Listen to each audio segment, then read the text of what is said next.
નમસ્કાર વિદ્યાર્થી મિત્રો, ધોરણ 6 વિષય ગણિત પ્રકરણ નંબર 7 અપૂર્ણાંક સંખ્યાઓ. એમાં સ્વાધ્યાય 7.3 દાખલા નંબર 7. નીચે આપેલા અપૂર્ણાંકોને તેના અતિ સંક્ષિપ્ત સ્વરૂપમાં ફેરવો.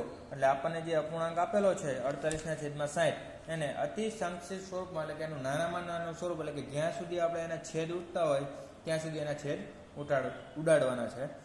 એના માટે 2-3 રીત છે.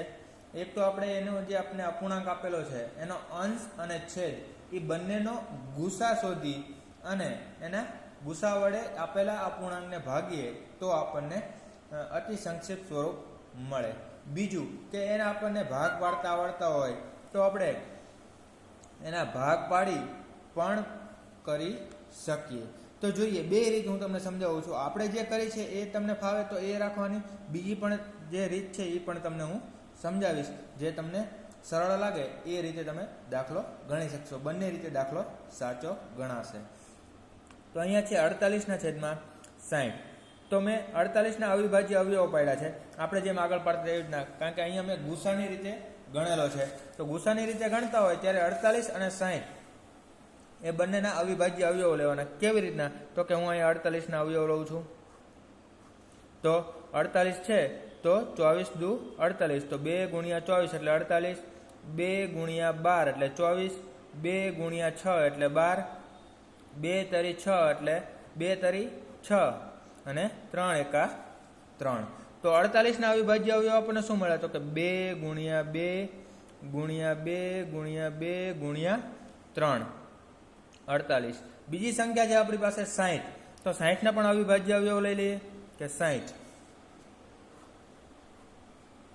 30 દુ 60 એટલે 2 × 30 એટલે 60, 2 × 15 એટલે 30. હવે 2 ભાગ ચાલશે નહીં કારણ કે અહીંયા 5 આવી ગયા. હવે 3 વડે 3 પંચા 15 અને 5 એકા 5. તો આપણે 60ના અવિભાજ્ય અવયવ લખી નાખીએ કે 2 × 2 × 3 × 5. ગુસા એટલે શું કે બંનેમાં સામાન્ય હોય એ લેવાનું. તો આમાં સામાન્ય જોઈએ તો અહીંયા 2 છે તો અહીંયા પણ 2 છે, અહીંયા 2 છે અહીંયા પણ 2 છે, આમાં 2 છે પણ આમાં નથી, અહીંયા છે પણ આમાં નથી, અને અહીંયા 3 છે તો અહીંયા પણ 3 છે. તો આનો ગુસા શું થશે? તો કે 2 × 2 × 3, એટલે કે બંનેમાં જે સામાન્ય હોય એ લેવાનો. તો 2 × 2 એટલે 4 અને 4 × 3 એટલે 12. તો આનો ગુસા આપણને શું મળશે? 12. તો મેં અહીંયા એ જ કર્યું છે કે 48ના અવિભાજ્ય અવયવો જે આપણે અહીંયા લખ્યા છે એવી જ રીતના અહીંયા થશે. અને 60ના અવિભાજ્ય અવયવો તો કે 2 × 2 × 3 × 5 જે આપણે અહીંયા અવિભાજ્ય અવયવોની રીતે જોયા એ જ અહીંયા લખેલા છે. તો 48 અને 60ના સામાન્ય અવિભાજ્ય અવયવો તો એ આપણે અહીંયા શોધ્યા કે 2 × 2 × 3 એટલે એનો જવાબ આવશે 12. એ આપણા માટે ગુસા થશે. તો આપણે લખીએ કે 48 અને 60નો ગુસા 2 × 2 × 3 બરાબર 12. પછી શું કરવાનું? ગુસા વડે બંને અપૂર્ણાંકને ભાગવાના. તો કે 48/60 છે તો 48ને પણ 12 વડે ભાગીએ અને 60ને પણ 12 વડે ભાગીએ. તો 48ને 12 વડે ભાગીએ તો ભાગ ચાલીએ તો 12 ચોક 48 એટલે એનો જવાબ આવશે 4 અને 12 પંચા 60 એનો જવાબ આવશે 5. તો આમ 48/60નું અતિ સંક્ષિપ્ત સ્વરૂપ 4/5 છે. એવી રીતના કરી શકીએ. અથવા બીજી રીત કે 48/60. જો તમને પાળા કે ઘડિયા આવડતા હોય તો આપણે સરળતાથી કરી શકીએ કે 48 છે એ કયા ઘડિયામાં આવશે અને 60 કયા ઘડિયામાં આવશે, અને એમાં પણ જોવાનું કે બંનેમાં કઈ સંખ્યા સરખી રહેશે. એવી રીતના એના ભાગ પાડવાના. હું અહીંયા પાડું તો આપણને ખબર છે 12 × 4 એટલે 48, એટલે 12 ચોક 48 અને અહીંયા 12 × 5 એટલે 60. કે એક જ ઘડિયામાં આવતી હોય બે સંખ્યા એવી સંખ્યા લેવાની. તો અહીંયા 12 ઉડી જશે તો ઉપર શું વધ્યું? 4, નીચે શું વધ્યું? 5. તો પણ જવાબ આપણને સરખો જ મળશે. ઓલી રીત થોડીક લાંબી થશે. આમાં તમને જો પાળા કે એવું ઘડિયા આવડતા હશે 20 સુધી તો તમે આપણે સરળતાથી એના ભાગ પાડી શકશું. ક્યાં સુધી છેદ ઉડાડવાના? તો કે જ્યાં સુધી આપણને એવી સંખ્યા ન મળે કે જેના ભાગ ન પડતા હોય ત્યાં સુધી એના છેદ ઉડશે. જો અહીંયા હવે જો 4 અને 5 તો આમાં 4ના ભાગ પડશે કે 2 × 2 એટલે 4 થશે, પણ 5ના શું પડશે? તો કે 5 એકા 5 જ પડશે.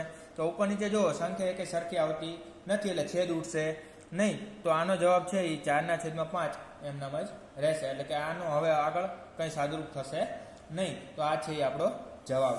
તો અહીંયા આપણે બે રીતે એનું કરી શકીએ. ત્યાર પછી બી 150 છેદમાં 60. તો આના પણ અવિભાજ્ય અવયવની રીતે અવયવો પાડીએ કે 150 ના અવિભાજ્ય અવયવો 2 ગુણ્યા 3 ગુણ્યા 5 ગુણ્યા 5 છે, અને 60 ના અવિભાજ્ય અવયવો તો કે 2 ગુણ્યા 2 ગુણ્યા 3 ગુણ્યા 5 છે, જેમ આપણે આગળના દાખલામાં કર્યું એવી રીતના. તો 150 અને 60 ના સામાન્ય અવિભાજ્ય અવયવો 2 ગુણ્યા 3 ગુણ્યા 5 આપણે સામાન્ય અવયવ મળશે. તો જો અહીંયા 2, તો અહીંયા પણ 2, અહીંયા 3 છે તો આમાં પણ 3 છે, અને 5 તો અહીંયા પણ 5 છે. તો એ આપણે અવિભાજ્ય અવયવ અહીંયા સામાન્ય અવયવ મળશે. તો 150 અને 60 ના ગુસા શું થાય? તો કે 2 ગુણ્યા 3 ગુણ્યા 5 જેટલો, એટલે 2 ગુણ્યા 3 એટલે 5 6, અને 6 ગુણ્યા 5 એટલે 30. તો આપેલી સંખ્યા છે એને ઉપર નીચે આપણે 30 વડે ભાગી શકીએ. તો 150 છેદમાં 60, તો 150 ભાગ્યા 30 એટલે 5 આવશે, અને 60 ભાગ્યા 30 એટલે આપણને મળશે 2. તો આમ 150 છેદમાં 60 નું અતિ સંક્ષિપ્ત સ્વરૂપ 5/2 છે, એમ આપણે કહી શકીએ. બીજી રીત કઈ રીતના? તો કે 150 છેદમાં 60. જો બંને સંખ્યામાં 0 છેલ્લે હોય તો આપણે 0 0 ઉડાડી શકીએ. તો આ 0 અને આ 0 ઉડી જશે. શું વધ્યું? 15 છેદમાં 6. હવે જોવાનું હજી ભાગ પડશે. તો કે હા, તો 3 ગુણ્યા 5 એટલે 15, અને 3 ગુણ્યા 2 એટલે 6. એક જ ઘડિયામાં આવે છે. તો અહીંયા 3 3 ઉડી જશે. જવાબ શું મળશે? 5/2. તો અહીંયા જો આપણને જવાબ શું મળશે? 5/2. તમને જે રીત ફાવે એ રીતે તમે કરી શકો. પણ જો આવી રીતના હોય કે 150 છેદમાં 15, તો છેદ ઉડે નહીં. એવું નથી કે આ ઉપર 5 છે સરખા તો આ નીચેના 5 પણ ઉડી જાય. જો 0 હોય છેલ્લે બંનેમાં તો જ છેદ ઉડશે, નકર છેદ ઉડશે નહીં. અથવા તો બંને સંખ્યા જો ગુણાકારમાં હોય કે આમ હોય કે 1 ગુણ્યા 5 ગુણ્યા 0, અને નીચે પણ એવી રીતે થતું હોય કે 1 ગુણ્યા 5 ગુણ્યા 0, તો 5 5 ઉડશે. વચ્ચે ગુણાકારની નિશાની હોવી જોઈએ. આ જે 15 લખીએ એ આપણી આખી સંખ્યા છે. આખી સંખ્યા જો નીચે આમ હોય કે 15 ગુણ્યા 6, તો 15 15 ઉડશે. પણ આવી રીતના હોય કે 150 છેદમાં 15, તો 15 15 ઉડશે નહીં. એ બાબત ખાસ ધ્યાનમાં લેવાની છે, નકર જવાબ ખોટો આવશે. છેલ્લે 0 0 હોય તો જ ઉડશે, અથવા તો આવી રીતના ગુણાકારની રીતે જો એના ભાગ પડતા હોય વચ્ચે ગુણાકારની નિશાની હોય તો ઉપર સંખ્યા સરખી મળે તો આપણે છેદ ઉડાડી શકીએ. તો અહીંયા દાખલા નંબર 7 ની અંદર A અને B જોયો. ત્યાર પછી C જોઈએ. 84 છેદમાં 98. 84 ના અવિભાજ્ય અવયવો 2 ગુણ્યા 2 ગુણ્યા 3 ગુણ્યા 7. 98 ના અવિભાજ્ય અવયવો 2 ગુણ્યા 7 ગુણ્યા 7. અહીંયા 2 2 કોમન સરખા, અહીંયા 7 પણ છે તો અહીંયા પણ 7 છે. તો 84 અને 98 ના સામાન્ય અવિભાજ્ય અવયવો 2 અને 7. તો 84 અને 98 નો ગુસા 2 ગુણ્યા 7 એટલે મળશે 14. પછી ઉપર નીચેની સંખ્યાને 14 વડે ભાગી નાખીએ. 84 ભાગ્યા 14 અને 98 ભાગ્યા 14. તો 14 × 14 = 84 અને 14 × 98. તો અહીંયા આપણે 6/7 મળશે. તેથી આપણે કહી શકીએ કે 84/98 નું અતિ સંક્ષિપ્ત સ્વરૂપ 6/7 છે. બીજી આપણે ભાગ છેદ ઉડાડીને કરવું હોય તો કે 84/98 એક જ ઘડિયામાં આવતા હોય એવા ઘડિયો લેવાનો. તો 14 6 84 એટલે 14 ગુણ્યા 6 એટલે 84, અને 14 7 98 એટલે 14 ગુણ્યા 7 એટલે 98. બંને 14 14 છે તો 14 14 ઉડી જશે. શું વધ્યું? તો કે ઉપર 6, નીચે કેટલા વધ્યા? 7. તો આપણો જવાબ પણ શું આવ્યો? તો 6/7. એટલે તમને જો પાળા કે ઘડિયા આવડતા હશે તો તમે સરળતાથી છેદ ઉડાડી શકશો. કારણ કે અવિભાજ્ય અવયવીકરણની રીત છે એ બહુ લાંબી છે. પહેલાં એમાં તમારે અવિભાજ્ય અવયવો પાડવા પડશે બંનેના, અને બંનેના અવિભાજ્ય અવયવો લખીને બંનેમાંથી સામાન્ય કાઢવા પડશે, અને સામાન્ય કાઢ્યા પછી એનો ગુણાકાર કરશું એ આપણો ગુસા મળશે. અને ગુસા મળ્યા પછી આપણે અપૂર્ણાંક જે છે એના અંશને પણ એ ગુસા વડે ભાગવો પડશે, અને છેદને પણ એ ગુસા વડે ભાગવો પડશે. તો એના કરતાં બેટર છે કે આપણને જો અવયવો પાડતા આવડતા હશે, સીધા ભાગ પાડતા આવડતા હશે, તો આપણે એ ભાગ પાડી અને સરળતાથી આપણે દાખલો ગણી શકશું. પણ તમને જો જે રીત યાદ સરળ અને યાદ રહેતી હોય એ રીતનો ઉપયોગ કરવાનો. બંને રીત સાચી જ છે. ત્યાર પછી જોઈએ આમાં D અને E બે છે એ તમારે હોમવર્કની અંદર કરવાના છે, જેથી તમને પણ વધારે ખ્યાલ આવે. ત્યાર પછી જોઈએ દાખલા નંબર 8. રમેશ પાસે 20 પેન્સિલ છે, શીલુ પાસે 50 પેન્સિલ છે, જમાલ પાસે 80 પેન્સિલ છે. 4 મહિના પછી રમેશે 10 પેન્સિલનો ઉપયોગ કરી લીધો. એની પાસે હતી કેટલી? 20. એમાંથી ઉપયોગ કેટલો કર્યો? 10. એવી જ રીતના શીલુએ 25 પેન્સિલ અને જમાલે 40 પેન્સિલનો ઉપયોગ કર્યો. એટલે કે શીલુ પાસે પહેલા હતી 50, એમાંથી 25 પેન્સિલનો ઉપયોગ કર્યો. જમાલ પાસે હતી 80, એમાંથી 40 પેન્સિલનો ઉપયોગ કર્યો. દરેકે કેટલામાં ભાગનો ઉપયોગ કર્યો ચકાસો. તેઓએ પેન્સિલનો સરખા ભાગનો ઉપયોગ કર્યો? એવું આપણને પૂછવું છે. તો બધાનો આપણે ભાગ શોધવાનો છે. તો પહેલા આપણે એનો ભાગ શોધીએ કે રમેશ વડે વપરાયેલ કુલ પેન્સિલનો ભાગ. તો કે કુલ ભાગ એટલી કુલ કેટલી હતી? તો કે 20. એમાંથી વાપરી કેટલી? તો કે 10. જેવી રીતના આપણે આગળ જે દાખલાઓ ગણ્યા આકૃતિ ઉપરથી એના અપૂર્ણાંકને એવું લખતા હતા, એવી જ રીતના આમાં કે કુલ ભાગ હોય એટલે કુલ એની પાસે વસ્તુ હોય એ નીચે આવે, એમાંથી જે વપરાયેલી વસ્તુ છે એ આવશે અંશમાં. તો અહીંયા 20 અને ઉપર આવશે 10. એવી જ રીતના શીલુ વડે વપરાયેલ પેન્સિલનો ભાગ, કુલ પેન્સિલનો ભાગ. તો એની પાસે હતી કેટલી? તો કે 50. વપરાયેલી કેટલી? તો કે 25. તો 25/50.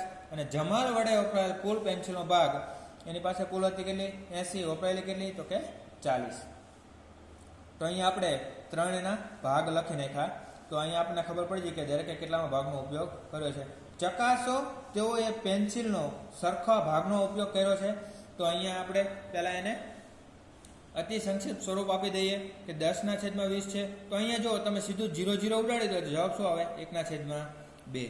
પછી અહીંયા 25/50. તો 25 ગુણ્યા 1 એટલે 25 અને 25 ગુણ્યા 2 એટલે 50. 25 ઉડી જશે. શું વધશે? 1/2. એવી જ રીતના 40/80. તો 40 ગુણ્યા 1 અને 40 ગુણ્યા 2 એટલે 80. 40 ઉડી ગયા. 1/2. બધામાં જવાબ કેવો આવે છે? સરખો.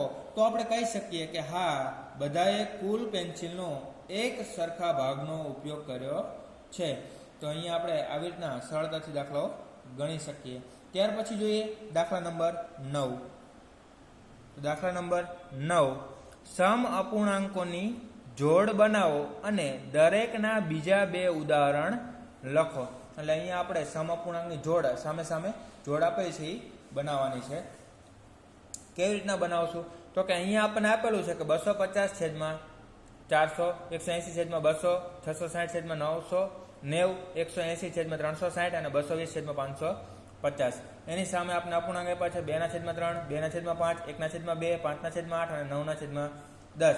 આપણે આગળ સમ અપૂર્ણાંકો શીખી ગયા કે બંનેમાં શું કરવાનું છે. આમાં આપણે એનું અતિ સંક્ષિપ્ત સ્વરૂપ આપશું અને એ જે અતિ સંક્ષિપ્ત સ્વરૂપ આવશે એ કોનું અતિ સંક્ષિપ્ત સ્વરૂપ છે એની સાથે જોડવાનું. એટલે કે કોને સમ છે એટલે કે સમાન છે એ આપણે અહીંયા શોધશું. એટલે કોનો સમ અપૂર્ણાંક છે 250/400 એ આપણે શોધશું. એટલે 250/400 આપણે અતિ સંક્ષિપ્ત આપશું. એનો જવાબ આમાંથી કોઈ એક અપૂર્ણાંક આપણને મળશે. તો એની 2 રીત છે. એક રીત મેં અહીંયા કરેલી છે એક દાખલા માટે, પહેલા માટે. તો એ હું અહીંયા તમને દેખાડું. તમે બધા માટે એવી રીતના કરી શકો અને છેદ ઉડાડતા આવડતું હોય તો આપણે એવી રીતના પણ કરશું. તો આઈ 250/400 અતિ સંક્ષિપ્ત સ્વરૂપ હજી અત્યારે જ આપણે શીખી ગયા. એવી જ રીતના કે 250 અવિભાજ્ય આવ્યો તો કે 2 × 5 × 5 × 5 છે.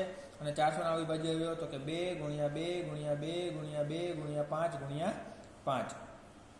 સામાન્ય જોઈએ. અહીંયા 2 છે, આમાં પણ 2 છે. પછી અહીંયા 5 છે તો અહીંયા પણ 5, અહીંયા 5 છે તો અહીંયા પણ 5 છે.